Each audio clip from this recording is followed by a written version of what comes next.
Good morning everyone, welcome back. So today we are going to revise chapter 7 value of supply. Important है exam point of view से.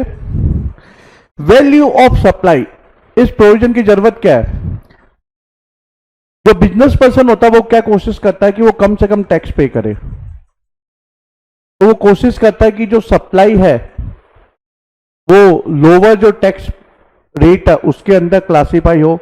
लेकिन मान लीजिए कभी कभी ये पॉसिबल नहीं होता, तो इसके अलावा वो क्या कोशिश कर सकता है? इसके अलावा वो ये कोशिश कर सकता है कि जो वैल्यू है सप्लाई की उसको वो कम करे, जिससे कि क्या होगा कि जो टैक्स अमाउंट होगा वो कम हो जाएगा. इसी तरह टैक्स ऑफिसर क्या कोशिश कर सकता है कि वैल्यू उसकी ज्यादा अडेप्ट की जाए जिससे कि टैक्स कलेक्शन उसका बढ़े. तो value of supply we are going to understand basically provisions related to valuation. And if you recollect chapter 3 के अंदर, chapter 3 पेज नंबर 52 हमने सेक्शन 9 लिखा था, चार्जिंग सेक्शन ऑफ CGST. उसमें क्या लिखा था? सेक्शन 9 सब सेक्शन 1 में value is going to be determined under section 15.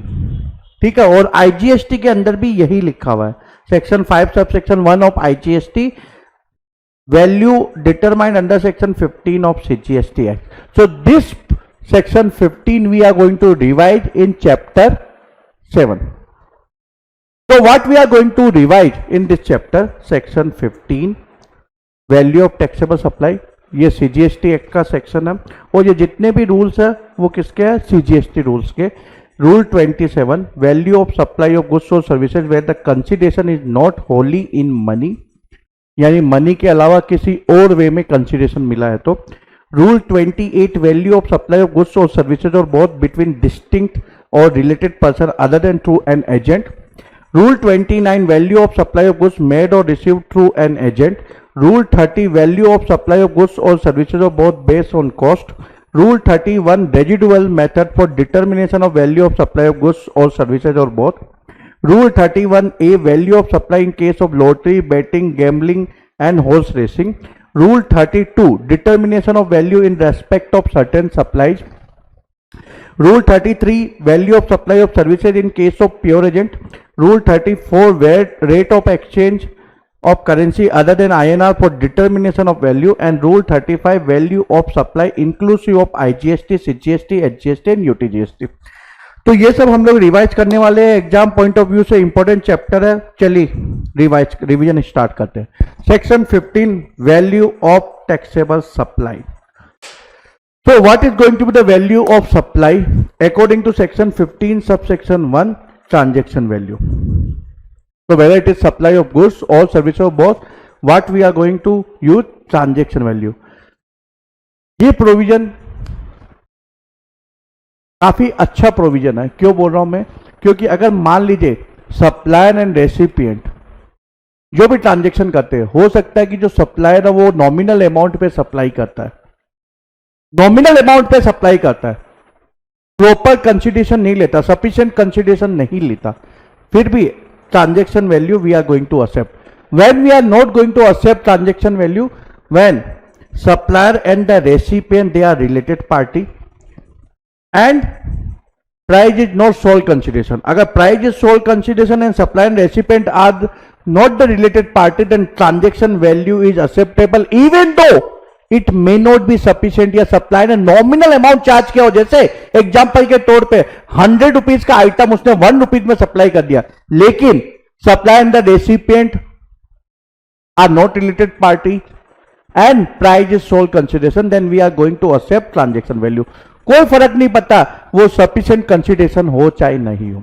अगर दोनों में से एक भी कंडीशन सेटिस्फाई नहीं होती या दोनों ही कंडीशन सेटिस्फाई नहीं होती, then we are not going to accept transaction value. Then in that scenario what we are going to do? We are going to jump to rules. तो सेक्शन 15 एम्पावर करता है government को कि भाई अगर transaction value is not acceptable, then government can notify method prescribed basically. So government has already prescribed in rules. Okay, तो अगर transaction value acceptable नहीं है So what we are going to do, we are going to jump to CGST rules for valuation. अब कई बार question ये आता है कि सर मान लीजिए supply and recipient are related party, supply and recipient are related parties, but the product is being sold on MRP. अगर product MRP पे सेल हो रहा है तो क्या प्रॉब्लम है? So whether we are going to accept according to section 15 subsection 1 transaction value, the answer is still no. इसमें कोई एक्सेप्शन नहीं दिया गया है. तो अगर MRP पे भी प्रोडक्ट है, we are going to reject transaction value. Even though we know कि भाई इसमें कुछ बेचारे ने गलत नहीं किया, MRP पे प्रोडक्ट सेल कर रहा है, ठीक है, लेकिन फिर भी हम क्या करेंगे, रूल्स के ऊपर जंप करेंगे. और रूल्स के अंदर ओपन मार्केट वैल्यू है, तो जो MRP वाला होगा वो ओपन मार्केट वैल्यू हो जाएगा, करेक्ट. तो वैल्यूएशन वही होगा, but you can not write answer, keep this in mind in exam, that it is according to section 15. You need to compulsory jump to rules to determine value of supply. Okay, अब related parties कौन कौन सी है वो explanation में दिया हुआ है. They are officers और directors of one another business, legally recognised partner in business, employer and employee. याद रखिए रिलेटेड पार्टीज है, लेकिन इसको आपको इंटरलिंक करना है शेड्यूल 3 पैरा 1, करेक्ट. और इसके अलावा शेड्यूल 1 के अंदर भी दिया हुआ है, ठीक है. तो ये हम लोग ने पहले डिस्कस कर लिया, तो मैं वापस डिस्कस नहीं करूंगा. एनी पर्सन डायरेक्टली और इनडायरेक्टली ओन्स, कंट्रोल, होल्ड 25%. ये कस्टम के अंदर कितना है, 5%. ये याद रखना है, ये कस्टम से ही इन्होंने कॉपी पेस्ट किया है, तो आपको ज्यादा रिवाइज नहीं करना पड़ेगा, ज्यादा याद नहीं करना पड़ेगा. वन ऑफ देम डायरेक्टली और indirectly controls the other, both of them are directly और indirectly controlled by a third person, together they directly और indirectly control a third person और members of the same family. Family की definition याद रखिए, family की definition, spouse और children हमेशा family होते हैं, वेदर दे आर डिपेंडेंट और not. But brother, sister, parents, okay, grandparents, वो कब होते हैं, जब डिपेंडेंट या होली डिपेंडेंट होते हैं, ठीक है. फिर person who are associated in the business of one other, in that one is the sole agent और सोल डिस्ट्रीब्यूटर और sole concessionaire, how this type of other shall deem to be related party. चलिए, तो मान लीजिए transaction value we are going to accept, when we are going to accept, when supplier and recipient both are not related party and price is sole consideration. Okay, then we are going to accept transaction value, चाहे वो sufficient हो चाहे नहीं हो, हमको उससे कोई लेना देना नहीं है, ठीक है. What we are going to include in transaction value, so according to section 15 subsection 2, clause आपको याद करना है, नहीं करना कोई फर्क नहीं पड़ता. सेक्शन 15 सबसेक्शन 2 याद कर लेना कि transaction value section 15 subsection 1, section 15 subsection 2 के हिसाब से इंक्लूजन एंड सेक्शन 15 सबसेक्शन 3 के हिसाब से एक्सक्लूजन. So inclusion क्या होगा, any taxes, duties, cesses, fees and charges separately charged by the supplier other than GST tax. मैंने आपको GST फैमिली टैक्स एक टर्म यूज किया था चैप्टर 1 के अंदर. मैंने आपको बोला था GST फैमिली टैक्स का मतलब CGST, SGST, UTGST, IGST and cess. तो GST इसी को टैक्स मानता है. इसके अलावा कोई टैक्स लेवी होता है तो उसको हम लोग को ट्रांजेक्शन वैल्यू के अंदर ऐड करना. तो मान लीजिए 100 रुपीज है, उसके ऊपर एक्साइज ड्यूटी या कस्टम ड्यूटी लेवी होती है 10 रुपीज. तो वैल्यू कितनी अडेप्ट करेंगे हम, 100 रुपीज ट्रांजेक्शन वैल्यू प्लस जो टैक्सेज है, जो जीएसटी फैमिली के अलावा, जीएसटी फैमिली टैक्सेस के अलावा टैक्स है, जैसे एक्साइज ड्यूटी, कस्टम, हम उसको ऐड करेंगे 110.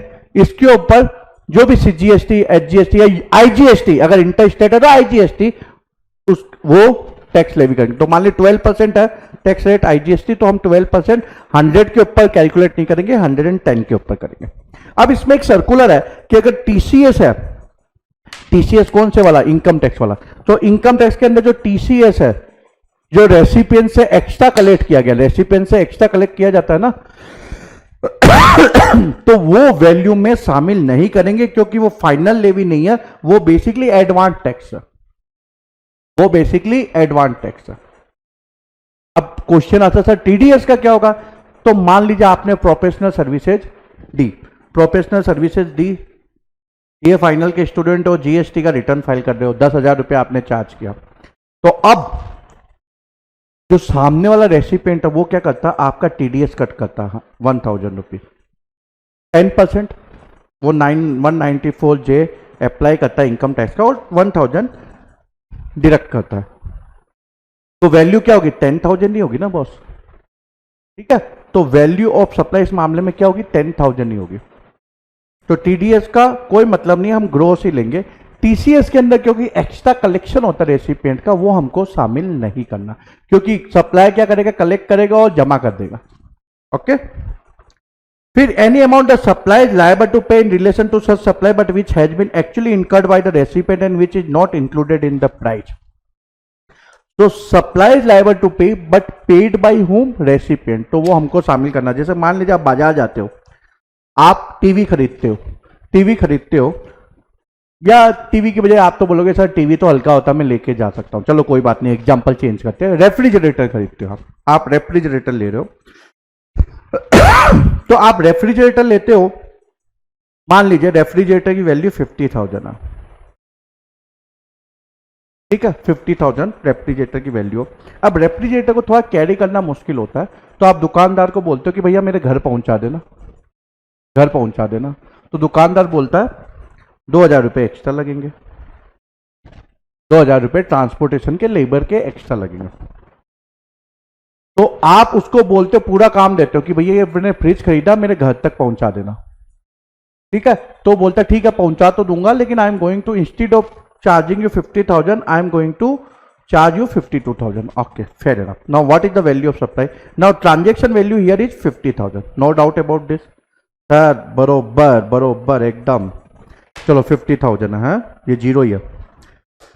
अब क्वेश्चन आता है कि 2,000 हमको इंक्लूड करना है नहीं करना है। अब याद रखिए उन दोनों के बीच में कॉन्ट्रैक्ट क्या हुआ। उन दोनों के बीच में कॉन्ट्रैक्ट किया हुआ कि रेसिपिएंट बोलता है कि तेरे को पहुंचाना है, I am ready to pay extra, so is going to pay. लेकिन अब दुकानदार क्या करता है? 50,000 की बिलिंग करता है, वो ये रेस्पॉन्सिबिलिटी ले लेता है, ऑब्लिगेशन ले लेता है, लेकिन रेसिपिएंट को बोलता है कि भैया तो डायरेक्टली पे कर देना 2,000 रुपीज।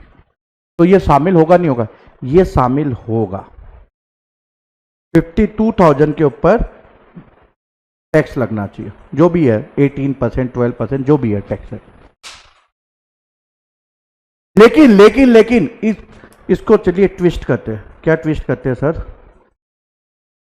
तो ये है ना, इसको ट्विस्ट करके हम बोलते हैं कि भाई 2,000 ये बोलता है कि ठीक है 50,000 में मैं तेरे को सप्लाई करता हूं, ट्रांसपोर्ट आपकी जिम्मेदारी, रेसिपिएंट की जिम्मेदारी है।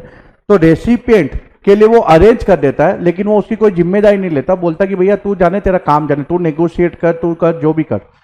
तो फिर ये 50,000 वैल्यू ऑफ सप्लाई होगी। लेकिन यहां उसने वो, उसके ऑब्लिगेशन है, लेकिन वो बोलता पेमेंट तो कर देना। तो कॉन्ट्रेक्चुअल उसकी लाइबिलिटी है, लेकिन वो पेमेंट 50,000 डायरेक्ट कलेक्ट करता है, 2,000 ट्रांसपोर्टर को दिलवा देता। तो यहां वैल्यू ऑफ सप्लाई 52,000 होगी, ठीक है। फिर सर इंसिडेंटल एक्सपेंसेस, पैकिंग वैकिंग जो होती है, ठीक है, तो वो डिजाइन चार्जेज या जो भी है वो एक्स्ट्रा होती है, ठीक है, तो वो इंक्लूड होगी। इंटरेस्ट और लेट फी और penalty for delayed payment of any consideration for supply, तो इसको भी ट्रांजेक्शन वैल्यू में शामिल करना है। ये जीएसटी में इन्होंने एक नया प्रोविजन डाला जो पहले नहीं था प्रीवियस लॉ के अंदर। पहले क्या होता था, जो इंटरेस्ट होता था उसके ऊपर टैक्स नहीं लगता था, लेकिन अब इन्होंने इधर क्या कर दिया कि भैया तुम लोग दो तरीके से जानबूझकर कंसिडरेशन को स्प्लिट कर सकते हो। तुम लोग बोलोगे अच्छा ये तो कंसिडरेशन है गुड्स के लिए, सप्लाई के लिए या सर्विसेज की सप्लाई के लिए, और ये इंटरेस्ट की तरफ है, ठीक है। तो आप लोग स्प्लिट कर सकते हो और मैनिपुलेशन कर सकते हो। तो उसको दूर करने के लिए गवर्नमेंट ने बोला भैया तूने इंटरेस्ट ये सब लिया है, एक्स्ट्रा एडिशनल जो कंसिडरेशन लिया है वो भी आपको ऐड करना है, इंक्लूड करना है। Subsidy directly link to the price excluding subsidies provided by the central government, state government. तो जो central government, state government subsidy देती है वो हमको इंक्लूड नहीं करना वैल्यू ऑफ सप्लाई में, और किसी ने दिया तो हम शामिल करेंगे। चलिए एग्जांपल लेते हैं। मान लीजिए आप सोलर पैनल है वो खरीदते हो, 20,000 आप सप्लायर को पे करते हो, लेकिन उसके ऊपर स्पेशल सब्सिडी स्कीम है, एनजीओ की है और सेंट्रल गवर्नमेंट या स्टेट गवर्नमेंट की है। एनजीओ सप्लायर को डायरेक्टली 5,000 पे करेगा और जो सेंट्रल गवर्नमेंट है वो मान लीजिए 10,000 पे करती है सोलर पैनल के लिए। तो अब क्वेश्चन ये आता है कि वैल्यू ऑफ सप्लाई क्या होगी। ये किसने दिया? एनजीओ ने। ये किसने दिया? सेंट्रल गवर्नमेंट ने, या मान लीजिए स्टेट गवर्नमेंट ने।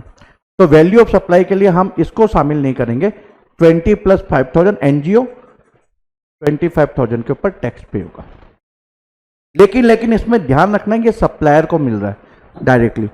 अब मान लीजिए जो एलपीजी गैस है जो हम लोग की कुकिंग गैस है घर पे आती है, उसके अंदर क्या होता है, मान लीजिए अभी मेरे को रेट नहीं मालूम, 950 करीबन होगा, अंदाजे से बोल रहा हूं क्योंकि हमारे तो गैस पाइपलाइन है तो आइडिया नहीं है मेरे को। तो 950 रुपीज है जो आप सप्लायर को, जो गैस एजेंसी उसको पे करते हो। अब इसके ऊपर जो सब्सिडी होती है वो डायरेक्टली बैंक अकाउंट में आती है कस्टमर को। तो अब क्वेश्चन आता है कि भाई सेंट्रल गवर्नमेंट तो दे रही है वो सब्सिडी, लेकिन वैल्यू ऑफ सप्लाई क्या होगी 950, या मान लीजिए उस बंदे को 300 सब्सिडी मिली तो 650 होगा, क्या होगा? तो यार क्या होगा, ये डायरेक्टली प्राइस से रिलेटेड नहीं, उसके डायरेक्ट कस्टमर को मिल रहा है, तो 950 के ऊपर ही गैस एजेंसी टैक्स पे करेगी और जो 300 सब्सिडी है वो रेसिपिएंट के अकाउंट में डायरेक्ट आएगा। तो इसको हम एक्सक्लूड नहीं करेंगे even though it is paid by home central government. ठीक है, फिर एक्सक्लूजन में दो पार्ट है, बिफोर और at the time of supply. तो जैसे डिस्काउंट देते तो डिस्काउंट देते हो आप, सप्लाई आप कोई चीज खरीदने जाते हो दुकानदार से, आप बार्गेन करते हो, वो डिस्काउंट देता है, वो बिल पे लिख के देता है, तो वो आप एक्सक्लूड कर सकते हो, कोई इश्यू नहीं है। ठीक है, तो 15,000 का आइटम लिया, उसने स्पेशल डिस्काउंट दिया आपको 500 रुपीज, तो 14,500 is going to be the value of supply. ठीक है, तो discount we can exclude before और at the time of supply, जो एग्रीड हो गया इनवॉइस पे आ गया। तो ये हो गया सेक्शन 15 सब सेक्शन 3 क्लोज ए। अब section 15 sub section 3 close B के दो पार्ट है बेसिकली। तो पहले सेक्शन 15 सब सेक्शन 3 के दो पार्ट, जिसमें before at the time of supply allow हुआ, कोई इशू नहीं है, आप उसको एक्सक्लूड कर सकते हो। जो section 15 sub section 3 close B है उसके भी दो पार्ट है। एक तो है ये बेसिकली क्या है कि सप्लाई के समय डिस्काउंट नहीं दिया गया है, बाद में दिया गया, लेकिन वो बिफोर और at the time of supply agreed हो गया, यानी एग्रीमेंट में लिखा था, कॉन्ट्रैक्ट में लिखा था कि भाई तेरे को ये डिस्काउंट मिलेगा। मान लो जैसे टारगेट होता है, दुकानदार बोलता है कि अगर तूने मेरे से इतना माल खरीदा एक क्वार्टर के अंदर, then I am going to give you extra discount of 10%। So this is agreed before at the time of supply, but it is going to be given afterward only, जब वो टारगेट मीट कर देता। अगर वो target meet नहीं कर पाएगा तो उसको डिस्काउंट नहीं मिलेगा रेसिपिएंट को, बायर को। ठीक है, तो उस मामले में बिफोर और at the time of agreed हो गया। ठीक है, वो लेडीमेंट इनवॉइसेस से लिंक हो सकता है, तो इसको अपन एक्सक्लूड कर सकते हैं बाद में। लेकिन मान लीजिए बाद में दिया जाता है, जो पहले एग्रीड नहीं था बाद में दिया जाता है, तो उसको ये दो ऐसे नहीं है, इसमें तो ये कंडीशन लिखी हुई है। अगर बाद में दिया जाता है, जो before at the time of supply agreed नहीं हुआ, जैसे कि किसी सप्लायर रेसिपिएंट में एग्रीमेंट हुआ कि भाई नहीं माल बिका तो वापस भेज देना। ठीक है, सप्लायर से बायर खरीद नहीं रहा था, तो सप्लायर ने उसको एक ऑफर दिया कि अगर नहीं बिके तो वापस भेज देना। तो बाद में जब वो वापस भेजने लगा, सप्लायर बोलता है यार अब तू वापस मत भेज, मैं तेरे को एक्स्ट्रा 20% डिस्काउंट देता हूं। तो ये before at the time of supply agree नहीं हुआ। ठीक है, ये ऑफर था नहीं, बाद में वो ऑफर कर रहा रेसिपिएंट को या बायर को, तो ये डिस्काउंट एक्सक्लूड नहीं होगा। क्योंकि बिफोर और at the time of supply ये एग्री नहीं हुआ। चाहे बाद में पास ऑन करो, लेकिन before at the time of supply agree हो गया, एग्रीमेंट में है, जो भी है ऑर्डर जिसके अंदर भी है, कोई जरूरी नहीं फॉर्मल एग्रीमेंट हो, लेकिन वो एग्रीड है। अगर फॉर्मल एग्रीमेंट होगा तो अच्छी बात, नहीं तो डिबेटेबल इश्यू हो जाएगा, क्योंकि टैक्स ऑफिसर तो उसको लिटिगेट करेगा ही करेगा। ठीक है, अब जब ये डिस्काउंट दिया जाएगा बाद में, तो आपको याद रखना है कि बंदे ने आईटी से लिया होगा, वो रिवर्स करना है। सर ये क्या बात हुई? चलो, अगर बिफोर और at the time of supply किया जाता है, तो 15,000 की सप्लाई थी, आपने 500 रुपए डिस्काउंट दिया, तो आप 14,500 के ऊपर क्या लगाओगे? टैक्स अप्लाई करोगे। ठीक है, मान लीजिए जो भी 12% 5% है। ठीक है, तो आप क्या करोगे? 14,500 के ऊपर लगाओगे तो 725 रुपए करीबन होगा, तो ये आप अप्लाई करके दोगे, तो बंदा रेसिपिएंट क्या करेगा? इसका आईटी से ले लेगा। लेकिन अगर मान लीजिए बाद में दिया जाता है तो पहले बिलिंग कितनी होगी? 15,000 पे, इसके ऊपर 5% टैक्स लगेगा, तो 750 उसने, तो बायर ने इनपुट टैक्स क्रेडिट ले लिया। अब बाद में वो क्रेडिट नोट इश्यू कर रहा है, तो वो क्या कर रहा है? क्रेडिट नोट पे 500 रुपए दे रहा है, तो इसके ऊपर फिर क्या होगा? वो टैक्स भी रिवर्स करेगा, क्योंकि ये एलिजिबल अगर before at the time of है, तो 25 रुपीज टैक्स भी कम करेगा लाइबिलिटी। तो इसलिए अब इसने आईटीसी पूरी ले ली है, तो इसलिए उसको आईटीसी 25 रुपए बायर को या रेसिपिएंट को रिवर्स करनी है। लेकिन अगर मान लीजिए बाद में ऑफर हो रहा है लेकिन बिफोर और at the time of agree नहीं किया गया, बिफोर और at the time of supply agree नहीं किया गया, तो आप इसके ऊपर टैक्स लायबिलिटी को इंपैक्ट नहीं कर सकते। नहीं कर सकते तो 500 का क्रेडिट नोट आप इश्यू करोगे, कॉमर्शियल क्रेडिट नोट बोल सकते हैं, जीएसटी के हिसाब से नहीं। तो इसमें रिवर्सल की जरूरत नहीं है, इसमें आईटीसी रिवर्सल की जरूरत नहीं है। आप डिस्काउंट देने से रोक नहीं सकते, टैक्स डिपार्टमेंट डिस्काउंट देने से नहीं रोक सकता। वो ये बोलेगा भैया मैं टैक्स लायबिलिटी को आप छेड़ो मत। तो अगर आपको बाद में देना आपकी मर्जी, आपको कंसीडरेशन कम लेना आपकी मर्जी, लेकिन मेरी टैक्स लायबिलिटी को मत छेड़ो, ठीक है। तो सेक्शन 15 सबसेक्शन 2, सेक्शन 15 सबसेक्शन 1 क्या बोलता है? Transaction value. Section 15 subsection 2 inclusion. Section 15 subsection 3 exclusion, ठीक है। अब इसमें एक सीबीआईसी का एक एफएक्यू आजकल सीबीआईसी कभी कभी ट्वीट के थ्रू भी क्लैरिफाई करते हैं। गैस सिलेंडर ड्रम जो वापस रिटर्नेबल बेसिस पे होता है, जैसे एलपीजी का गैस है जो आपकी टंकी होती है वो आप वापस सिलेंडर रिटर्न करते हो, तो उसको वैल्यू में शामिल नहीं करना, उसकी एमोर्टाइज्ड कॉस्ट को।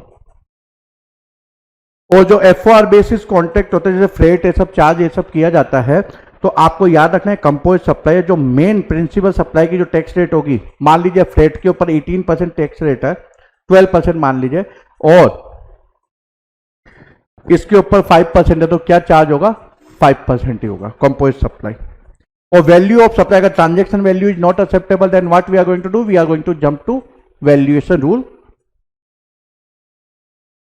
तो चलो transaction value rejected, then what we are going to do? We are going to jump to rule 27 to rule 31.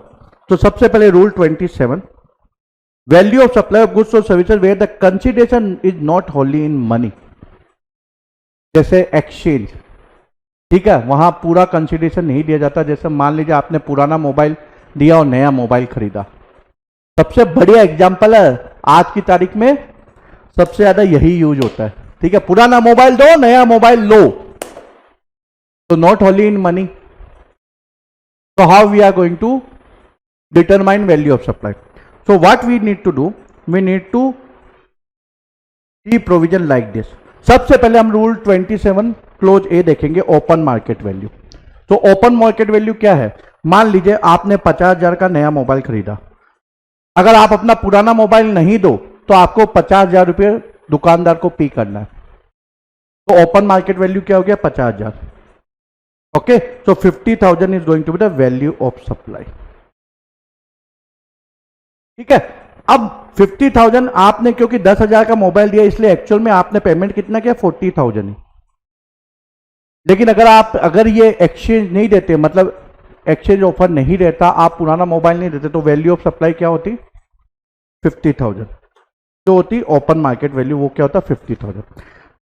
चलिए ओपन मार्केट वैल्यू अवेलेबल नहीं है तो क्या होगा? रूल 27, आपको रूल 27 क्लोज ए से रूल 27 क्लोज बी की तरफ जाना है, ऐसे इस तरफ जाना है। ऐसा नहीं आप इसको स्किप करो डायरेक्टली इसको अप्लाई करो, नहीं, आपको 1 स्टेप करना।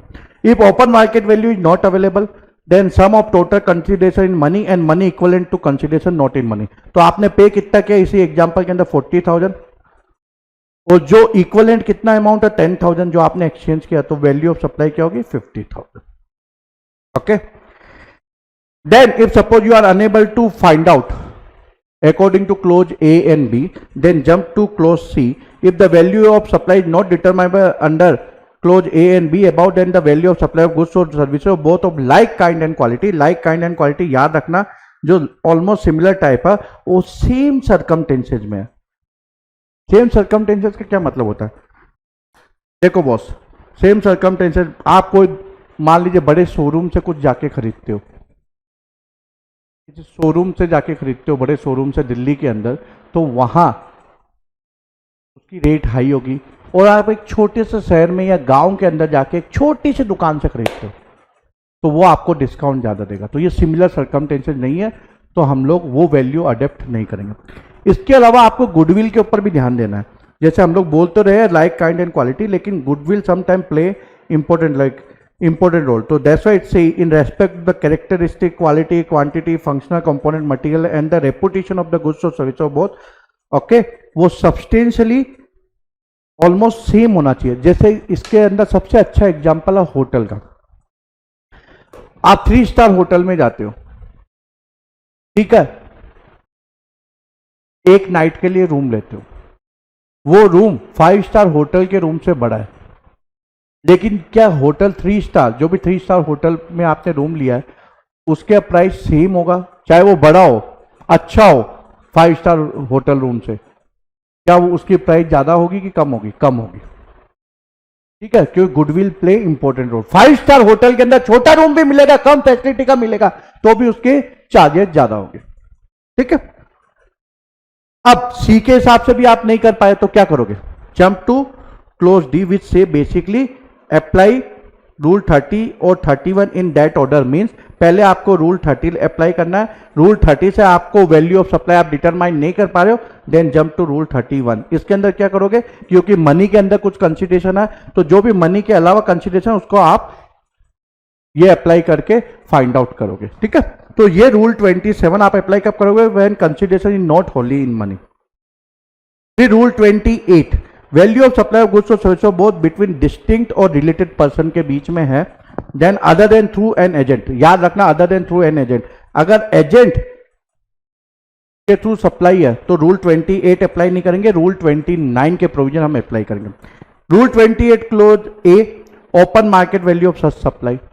तो मैंने एमआरपी का एग्जांपल लिया था, तो रिलेटेड पार्टीज है, एमआरपी प्रोडक्ट है, एमआरपी प्रोडक्ट और एमआरपी पे ही सप्लायर सप्लाई कर रहा है। तो आप बोलोगे सर इसमें तो कुछ है ही नहीं, प्रॉब्लम ही नहीं है। तो प्रॉब्लम तो नहीं है, लेकिन सेक्शन 15 सब सेक्शन 1 के हिसाब से हम वैल्यू नहीं लेंगे। आपको आंसर क्या लिखना है कि भाई section 15 sub section 1 we are not going to accept transaction value because both are related parties, we are going to apply rule 28 और जो एमआरपी है वो ओपन मार्केट प्राइस हो जाएगा।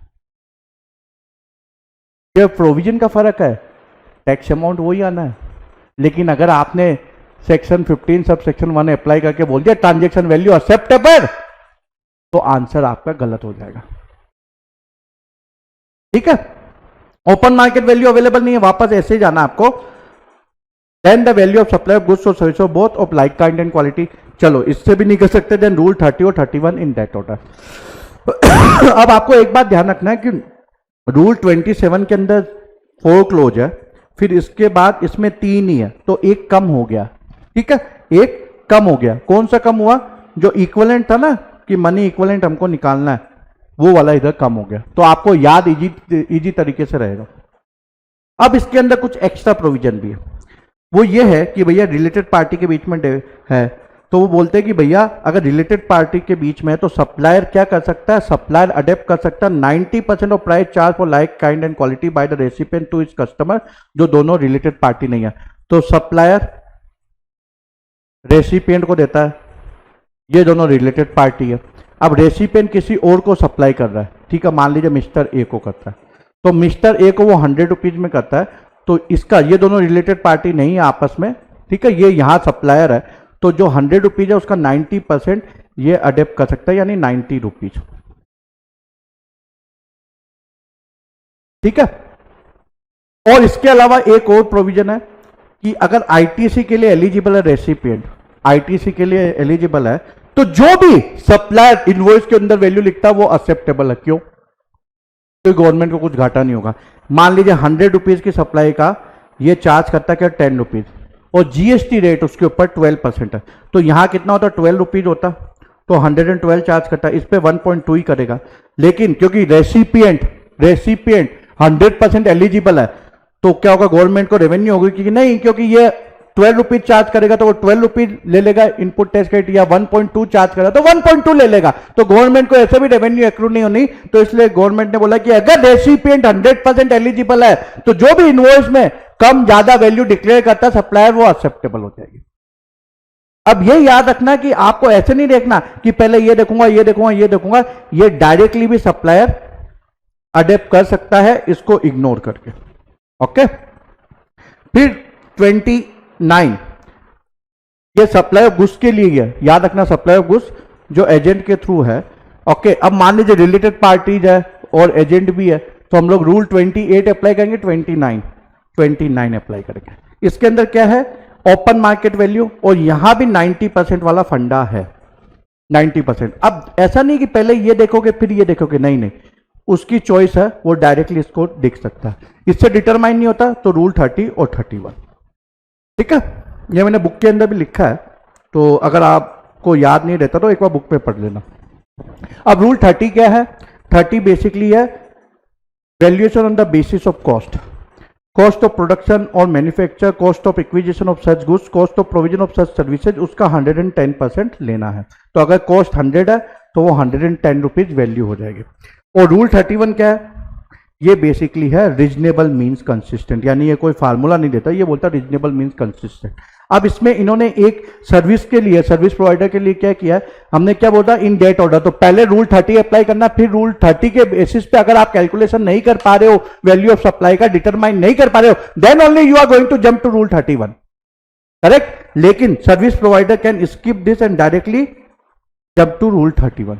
सर्विस के अंदर services are very dynamic in nature. So I was finance head of for almost my 80% of my job years. Okay, उसके अंदर मैं वैल्यू जो प्राइजिंग है वो मैं ही अप्रूव करता था। तो मेरे को मालूम है सर्विस इंडस्ट्री में प्राइजिंग कभी भी आप इजीली कैलकुलेट नहीं कर सकते। जैसे जो अगर आप गुड्स की सप्लाई करते हो तो यू कैन इजीली कैलकुलेट, क्योंकि आपको मालूम है प्रोडक्शन में मेरा इतना लग रहा है या ये मेरी एडिशनल कॉस्ट है वगैरह वगैरह। लेकिन services very difficult, very very difficult. ठीक है, तो गवर्नमेंट ने भी ये बात समझी, इसलिए उन्होंने गवर्नमेंट ने बोला कि अगर you can bypass rule 30 and you can directly apply rule 31। चलिए, तो ये तो हो गया transaction value is not acceptable, then we are going to determine value of supply according to rule 27 to rule 31।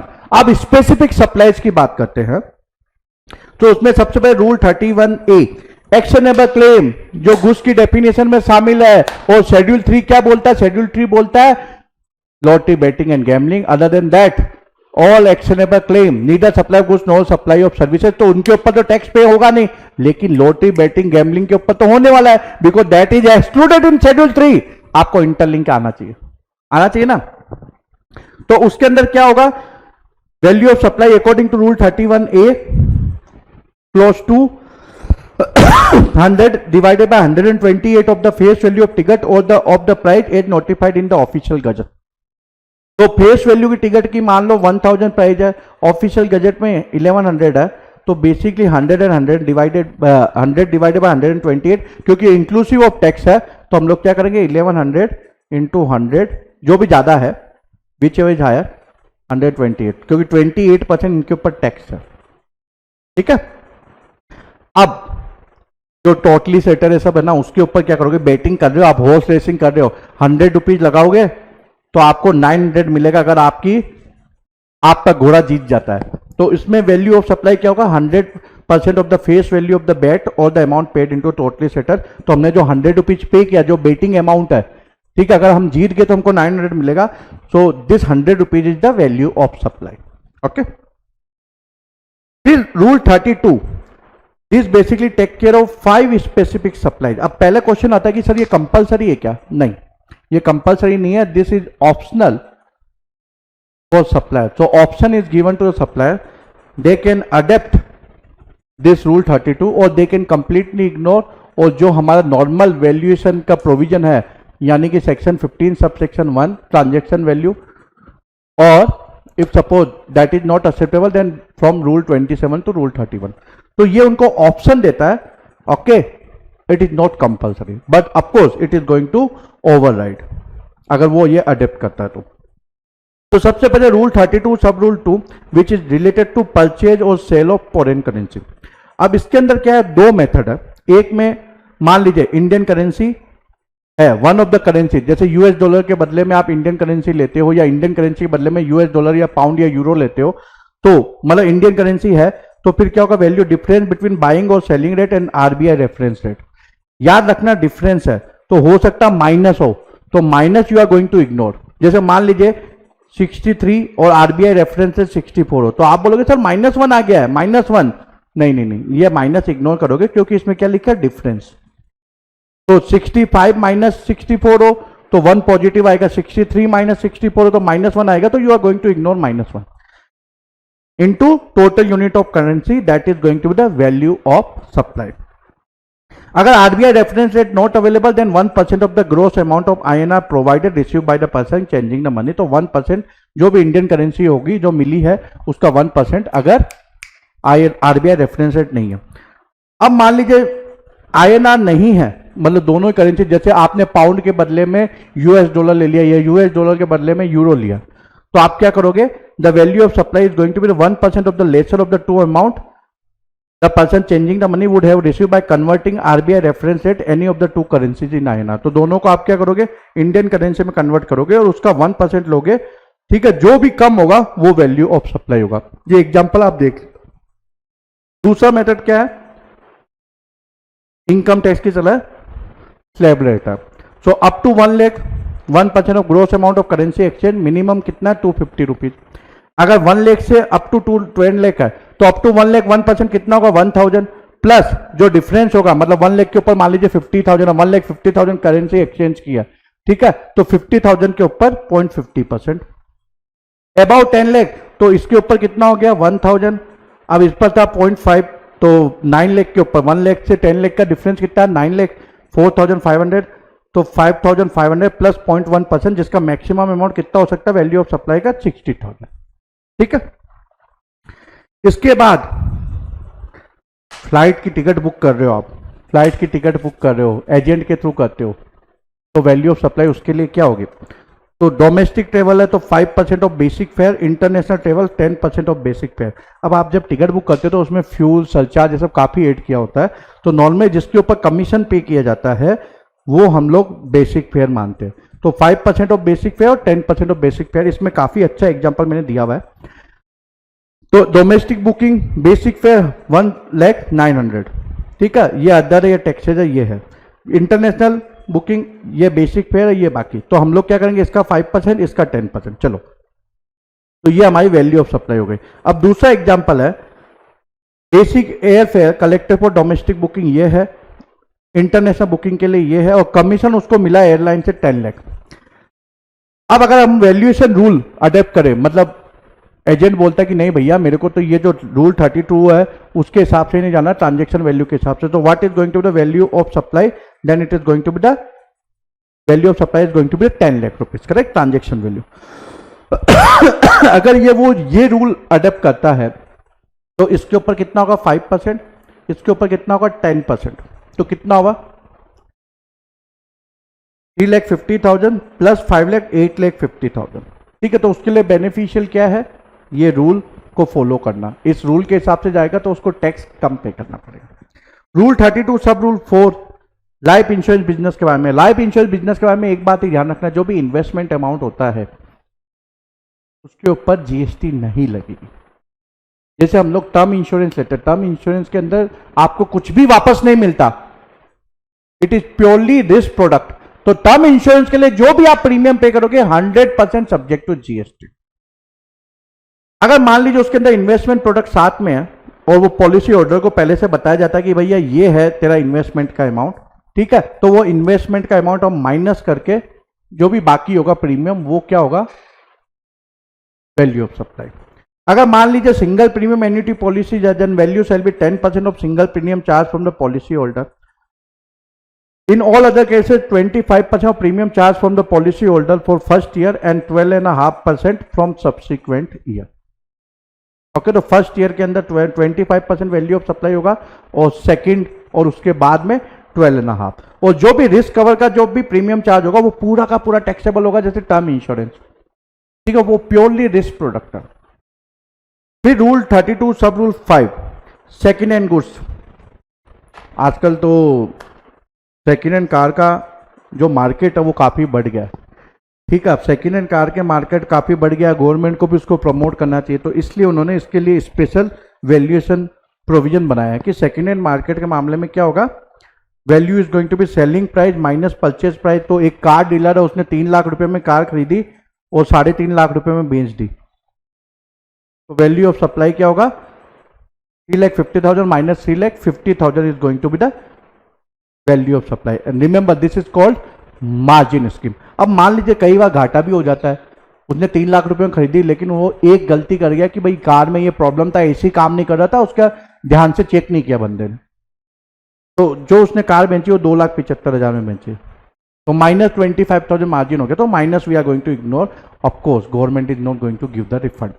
Okay, अगर मान लीजिए वो आईटीसी, इसके अंदर सर्च किया कि वो आईटीसी अवेल नहीं कर सकते, अगर आईटीसी अवेल की गई है तो नॉर्मल वैल्यूएशन रूल, यानी कि 3,50,000 पे वो सेल कर रहा है, 3,50,000 पे जीएसटी का पेमेंट करना पड़ेगा, ना कि 50,000 पे। ठीक है, आईटीसी अवेल हो रही है तो अब इसके साथ में अगर मान लीजिए लोन लिया बंदे ने, अब ये जरूरी नहीं कि कार या इलेक्ट्रॉनिक गुड्स हो, कोई भी हो जो सेकेंड हैंड गुड्स में डील करता है, ये सबके ऊपर ये वैल्यूएशन प्रोविजन एप्लीकेबल है। अगर वो चाहे तो इसको अपना सकता, तो ऐसा नहीं कि मैंने कार का एग्जांपल लिया तो कार वाले ले सकते हैं, जो पुरानी एसी बेचते हैं वो भी इसको यूज कर सकते हैं। अब क्या होता है कि कई बार कार के ऊपर लोन लिया जाता है, बंदे को ईएमआई में पेमेंट करना, वो पेमेंट नहीं कर पाता, ठीक है, तो बैंक क्या करेगी, जब्त कर लेगी और उसको सेल कर देगी, करेक्ट। तो उसके लिए 5% पॉइंट पर क्वार्टर पार्ट देयर ऑफ, तो 15 डेज भी है मान लीजिए कोई क्वार्टर में, तो पूरा हम 5% लेंगे, ठीक है। इसका आप एग्जांपल देख लेना बुक के अंदर। Rule 32 sub rule 6, token voucher या कूपन या स्टाम्प, उसका हम वैल्यूएशन कैसे करेंगे। आपको एक कूपन मिलता है 900 रुपीज का, उसके अगेंस्ट में आप सप्लाई ले सकते हो 1000 का। तो अब क्वेश्चन ये है कि भाई आपने तो 900 रुपीज का कूपन लिया, लेकिन आप सप्लाई ले सकते हो 1000 की, तो what is going to be the value of supply, it is going to be the 1000 rupees, okay, not 900 rupees.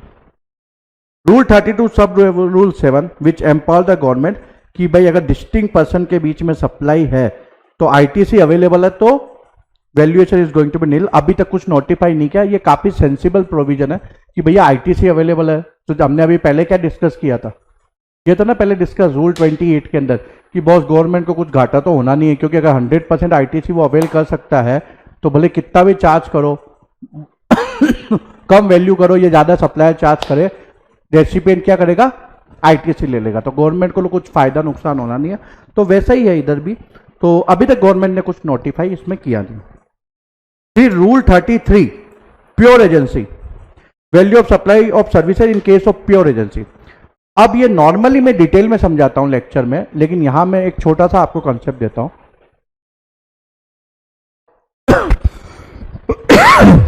जो बायर या रेसिपिएंट की लायबिलिटी है, जो ऑब्लिगेशन है, ओके, बायर रेसिपिएंट का याद रखना, बायर या रेसिपिएंट का जो ऑब्लिगेशन है जो सप्लायर फुलफिल कर देता है, मतलब सप्लायर पे कर देता है, वो प्योर एजेंसी है। सिंपल सा है, जैसे एग्जांपल, आप किसी के लिए इनकम टैक्स रिटर्न फाइल करते हो, ठीक है, किसी बंदे के लिए इनकम टैक्स रिटर्न फाइल करते हो, वो आपसे इनकम टैक्स रिटर्न की कंसल्टेंसी लेता है। मान लीजिए उसका टैक्स आ रहा है 500 रुपीज, तो अब ये ऑब्लिगेशन किसका पे करने का, उसका है, लेकिन वो फोन पे आपको बोलता है सर आप एक बार अपने अकाउंट से पे कर दो, मेरा ऑनलाइन इंटरनेट बैंकिंग काम नहीं कर रहा है, ठीक है, तो आप पे कर दो, I am going to reimburse you, then this is pure agency services. क्योंकि अगर आप पे नहीं करोगे गवर्नमेंट किससे वसूल करेगी, इनकम टैक्स डिपार्टमेंट उससे वसूल करेगा। आप कॉर्पोरेट, मान लीजिए आप कंपनी सेक्रेटरीशिप की सर्विस देते हो, ठीक है, कंपनी के रजिस्ट्रेशन के लिए अप्लाई करते हो, तो एमसीए को आप फी वी पे करते हो क्लाइंट के लिए, तो वो जो पे करोगे वो प्योर एजेंसी सर्विसेज है, तो उसके ऊपर आपको जीएसटी नहीं करना लगाना। मान लीजिए आपने इस सर्विसेज के लिए 5000 रुपीज चार्ज किया कि भाई मेरी 5000 और मैंने एमसीए को पे किया 1000 रुपीज, तो ये 1000 आपको एक्सक्लूड करना, value of supply is going to be 5000 rupees. अब इसमें एक बात का ध्यान रखना, सीए लोग क्या करते हैं, out of pocket expenses, audit services provide करते हैं, out of pocket expenses lump sum add कर देते हैं कि भैया मेरी ऑडिट सर्विसेज का बिल है 50,000, 10,000 मेरा आर्टिकल गया, टेलीकॉम चार्जेस, तो ये वैल्यू ऑफ सप्लाई में शामिल होगा, क्योंकि ये सर्विस प्रोवाइड करने के लिए उसको इनकर करनी पड़ेगी। तो याद रखना ये ऑब्लिगेशन नहीं है जो रेसिपिएंट का आप डिस्चार्ज कर रहे हो, ऑब्लिगेशन नहीं है। आपने इंपोर्ट का कंसाइनमेंट मंगाया, आपने जो एजेंट है उसको बोला कि भैया जो भी उधर फॉर्मेलिटी है वो कंप्लीट कर देना, जो भी फी पेबल होगा कस्टम डिपार्टमेंट को पे कर देना, तो एजेंट पे कर देता है, तो वो प्योर एजेंसी सर्विसेज है। क्योंकि अगर वो पे नहीं करेगा तो आपको पे करना ही करना है, एमसीए को जो फी पे करनी है, ये जो टैक्स पे करना है वो आपको पे करना ही करना है, तो ये ऑब्लिगेशन है जो किसी और ने पे कर दिया है, ठीक है, तो ये प्योर एजेंसी सर्विसेज है, तो ये हम इंक्लूड नहीं करेंगे। Rule 34 rate of exchange of currency other than Indian rupees for determination of value foreign currency के अंदर है, तो टैक्सेबल गुड्स है, तो कस्टम के अंदर सीबीआईसी क्या करता है, रेट नोटिफाई करता है ना, तो वो लेंगे। टैक्सेबल सर्विसेज है, तो सर्विसेज में तो कस्टम डिपार्टमेंट आता नहीं पिक्चर में, तो इसलिए generally accepted accounting principle for the date of supply of such services in terms of section 13, और यहां टाइम ऑफ सप्लाई किससे, सेक्शन 12 जो पिछले चैप्टर में हमने रिवाइज किया था। फिर rule 35 value of supply inclusive of IGST, CGST, HGST, UTGST, यानी कि कोई सप्लाई की वैल्यू इंक्लूसिव ऑफ टैक्स है, जैसे 1000 रुपीज है, ठीक है, जिसमें टैक्स भी शामिल है, तो अब आप कैसे उसको वैल्यू ऑफ सप्लाई कैसे लोगे, क्योंकि इसमें तो टैक्स भी शामिल है, तो वो हम लोग नेट ऑफ निकालते हैं ना, ग्रॉस अप नेट ऑफ, तो ये फार्मूला दिया गया, ठीक है। अब चलिए कुछ सर्कुलर देख लेते हैं। सर्कुलर नंबर 4721 2018 जीएसटी डेटेड 8 जून 2018, ये वही ओईएम और कंपोनेंट मैन्युफैक्चरर का सर्कुलर है जो हमने सप्लाई के चैप्टर में भी देखा था।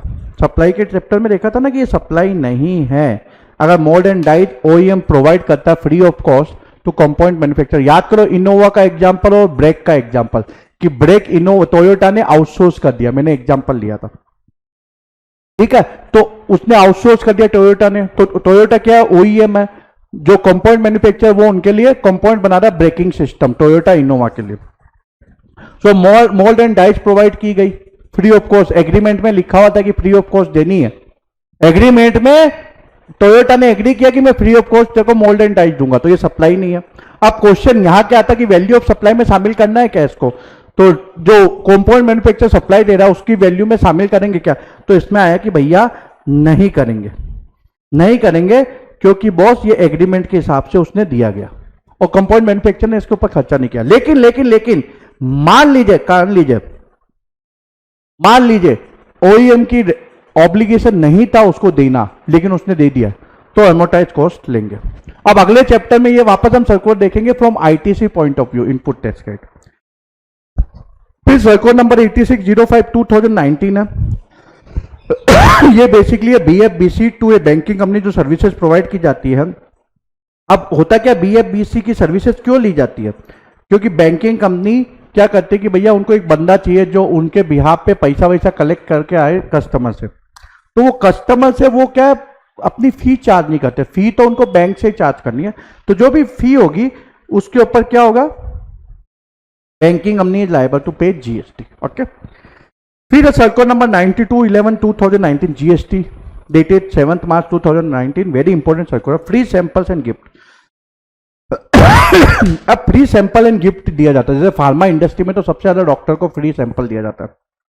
तो हमने, आपको याद होगा चैप्टर 8 के अंदर आईटीसी के अंदर देखा है कि it is blocked. Blockade mean basically you can not avail input tax credit, जो भी आप फ्री सैंपल डिस्ट्रीब्यूट करते हो, ठीक है। तो फ्री सप्लाई है तो वैल्यू तो ऑफकोर्स नहीं है, तो जीएसटी पे नहीं होगा, लेकिन आप इनपुट टैक्स क्रेडिट नहीं ले सकते हो। लेकिन अगर मतलब वो शेड्यूल 1 के अंदर आता है, शेड्यूल 1 के अंदर आता है, तो वो फ्री जरूर कंसिडरेशन नहीं है, लेकिन जीएसटी लगेगा, जीएसटी लगेगा तो रेसिपिएंट फिर वो इनपुट टैक्स क्रेडिट अवेल भी कर सकता है, ठीक है। बोगो बाय 1 गेट 1 फ्री ऑफर, एक टूथपेस्ट के साथ दूसरा टूथपेस्ट फ्री। तो सीबीआईसी के पास क्वेश्चन गया कि भैया सर ये फ्री है तो क्या करेंगे वैल्यू ऑफ सप्लाई के मामले में और इनपुट टैक्स क्रेडिट के मामले में। तो सीबीआईसी ने बोला बॉस एक्चुअल में ये फ्री नहीं है, इन्होंने मार्केटिंग स्ट्रेटेजी अपनाई है। तो मान लीजिए 50 रुपीज का प्रोडक्ट है तो 50 के साथ 50 का फ्री देते, तो उन्होंने क्या किया वैल्यू 25 कर दिया, मतलब 50% वो डिस्काउंट दे रहे, ठीक है। तो वैल्यू ऑफ सप्लाई 50 रहेगी और दूसरी बात है इनपुट टैक्स क्रेडिट भी अवेलेबल होगा, ठीक है। ये मार्केटिंग स्ट्रेटेजी इन लोग ने नया नाम दे दिया बोगो, बाय 1 गेट 1 फ्री। फिर डिस्काउंट, बाय मोर सेव मोर ऑफर, तो हमने section 15 sub section 3 close B के अंदर देखा था कि भाई एग्रीमेंट आपका सप्लाई रेसिपिएंट के बीच में हो गया है before at the time of supply, कि भाई तूने इतना माल उठाया इस क्वार्टर के अंदर तो मैं तेरे को एक्स्ट्रा डिस्काउंट दूंगा, चाहे वो 10% हो या 20% हो, मान लो वो डिस्काउंट देता है, ठीक है। तो ये हम वैल्यू ऑफ सप्लाई से एक्सक्लूड कर सकते हैं।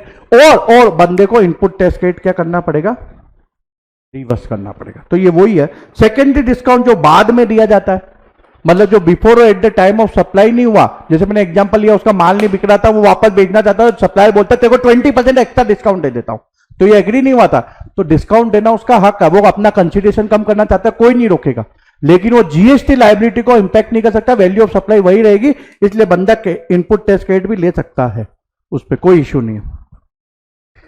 फिर circular number 102/21/2019 GST dated 28 June 2019 services by way of extending deposit loans or advances in so far as the consideration is represented by way of interest or discount is exempt, which we understood in notification number 12/2017 CT date dated 28/6/2017 serial number 27। याद है ना, interest discount exempt.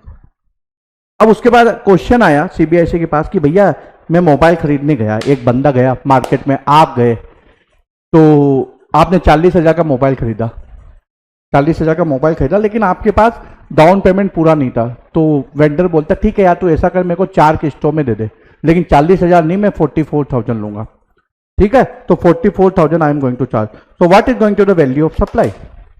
Actual में देखिए 4,000 वो interest का ले रहा, लेकिन सीबीआईसी ने क्या बोला कि भैया 44,000 रुपए के ऊपर जीएसटी पे होगा, और कोई भी पेनल इंटरेस्ट सब होगा वो सब सब्जेक्ट टू जीएसटी होगा, this is not going to be exempt. लेकिन अगर ये लोन फैसिलिटी वेंडर खुद नहीं देके, मान लीजिए बजाज फाइनेंस है, उसको बोला कि तू बजाज फाइनेंस से लोन ले ले, बजाज फाइनेंस मेरे को पे कर देगा, तू बजाज फाइनेंस को पे करते रहना, तो उसके ऊपर जो इंटरेस्ट होगा वो फिर एग्जम्प्ट होगा। ओके, तो that is going to be exempt. Okay, circular number 115/34/2019 GST dated 11 October 2019। Actually ये जब सर्कुलर है उसके बाद ही मेरे को मालूम चला कि ये यूडीएफ पीएसएफ होता क्या है। तो यूजर डेवलपमेंट फी, पैसेंजर सर्विस फी, ये एक्चुअल में एयरपोर्ट ऑपरेटर होते हैं ना, एयरपोर्ट ऑपरेटर, जैसे आज का तो अडानी है एयरपोर्ट ऑपरेटर, वो ठेका लेते जा रहा है, तो एआई है, वो सबके लिए होता ही है। तो करती कौन कलेक्ट है, इंडिगो एयरलाइन या स्पाइसजेट एयरलाइन के थ्रू वो कलेक्ट करते हैं पैसेंजर से,